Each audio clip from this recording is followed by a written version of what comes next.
नमस्कार साथियों, अब की बार गेहूं की फसल में जितनी चुनौतियां किसानों के सामने आ रही है ना भैया, हमने कभी जीवन में इतनी चुनौतियां नहीं देखी।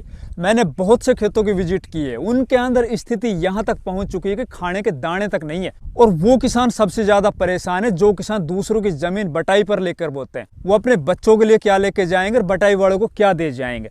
भैया अब की बार 3 मेजर प्रॉब्लम सामने आई है। एक तो पीलापन। अब पीलापन जिन खेतों के अंदर आया है ना, वो पीलापन बहुत जल्दी खत्म हो जाता है। जैसे कि अपन यूरिया डाल दें, जिंक डाल दें या फिर मैग्नीशियम सल्फेट डाल दें, तो वो पीलापन है ना मात्र 5-7 दिन के अंदर रिकवर हो जाता है। लेकिन अब की बार भैया पीलापन कंट्रोल करने में नाकू चने चबाने पड़ रहे हैं। अब की बार तो भाई चौतरफा उसके अंदर निगरानी रखनी पड़ रही है। हमने अलग अलग तरह के 4-5 खेतों में अपने ट्रायल लगाए और उन 4-5 खेतों के अंदर अलग अलग रिजल्ट निकल के आए हैं। बाकी हमारे पास कंप्लीट डाटा आ चुके हैं कि ये पीलापन है वो किस कारण से है, मेजर प्रॉब्लम किन कारणों से है, कौन सी चीज ने सबसे ज्यादा इनके ऊपर काम किया है पीलापन से हरापन आने में। दूसरी तरफ किसानों की एक और बड़ी समस्या प्रीमेच्योर बाली, मतलब टाइम से पहले खेतों के अंदर बाली आ चुकी है। जहां पर गेहूं की फसल के अंदर 80-85-90 दिन में बाली निकलती है, वहीं पर हमने बहुत से खेतों में देखा भैया 50-60 दिन के गेहूं हैं, उन्हीं के अंदर बालियां आ चुकी है। अब उनसे आप क्या एक्सपेक्ट कर सकते हो कि इनमें कितना उत्पादन निकलेगा।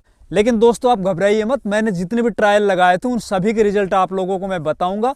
और मैं आप लोगों को गारंटी देता हूं, आपके खेत में चाहे इस टाइम पर पीलापन किसी भी तरह का आ रहा हो या फिर आपके खेतों के अंदर प्रीमेच्योर बालियां निकल चुकी हो, तो आपका उत्पादन उसके अंदर किस तरह से बढ़ाया जाए और जो पीलापन है ना, उस पीलापन को अपन किस तरह से हरापन में कन्वर्ट करें, ये सभी जानकारी आज इस वीडियो में मिलने वाली है।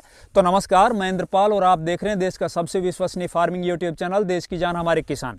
चलिए सबसे पहले अपन बात कर लेते हैं भैया पीलापन। चूंकि इस टाइम पर सबसे ज्यादा किसान परेशान है तो वो पीलापन से परेशान है। देखो पीलापन हर साल आता है, पीलापन को बड़ी आसानी से कंट्रोल किया जाता है यूरिया से, जिंक से, मैग्नीशियम सल्फेट से या फिर फेरस सल्फेट से। इनसे क्या होता है, पौधे के अंदर जो क्लोरोफिल है ना वो बहुत अच्छे से बन जाता है और पौधा जो पीला था ना वो हरेपन के अंदर कन्वर्ट हो जाता है। लेकिन अब की बार पीलापन थोड़ा दूसरे तरीके का है। अब जिन खेतों के अंदर कच्ची सिंचाई कर दी गई थी, छोटी अवस्था के अंदर गेहूं में सिंचाई कर दी गई थी, उन खेतों में सबसे ज्यादा पीलापन दिखाई दे रहा है। दूसरा, जिन खेतों में लगातार गेहूं की बिजाई होती आ रही है या फिर जिन खेतों के अंदर धान वाले खेत हैं, तो उन खेतों में सबसे ज्यादा पीलापन देखा जा रहा है। अब पीलापन आने के 2-3 कारण थे। एक तो जिन खेतों में लगातार नमी थी ना भैया, उनमें सबसे मोटी, सबसे मेजर प्रॉब्लम हमने पकड़ी है फंगस की। उनकी जड़ों के अंदर फंगस की वजह से पौधा है वो पीला पड़ा था। तो सबसे पहले अपन बात करते हैं भैया ट्रायल नंबर 1, पीलापन को हमने किस तरह से कंट्रोल किया। अब पीलापन के ऊपर भी भैया हमने 3 खेत चुने। तीनों खेत में हमने अलग अलग तरह के खाद डाले। जैसे कि एक खेत में हमने डाला यूरिया के साथ जिंक और मैग्नीशियम सल्फेट मिला के। दूसरे खेत में हमने urea, magnesium sulphate, zinc sulphate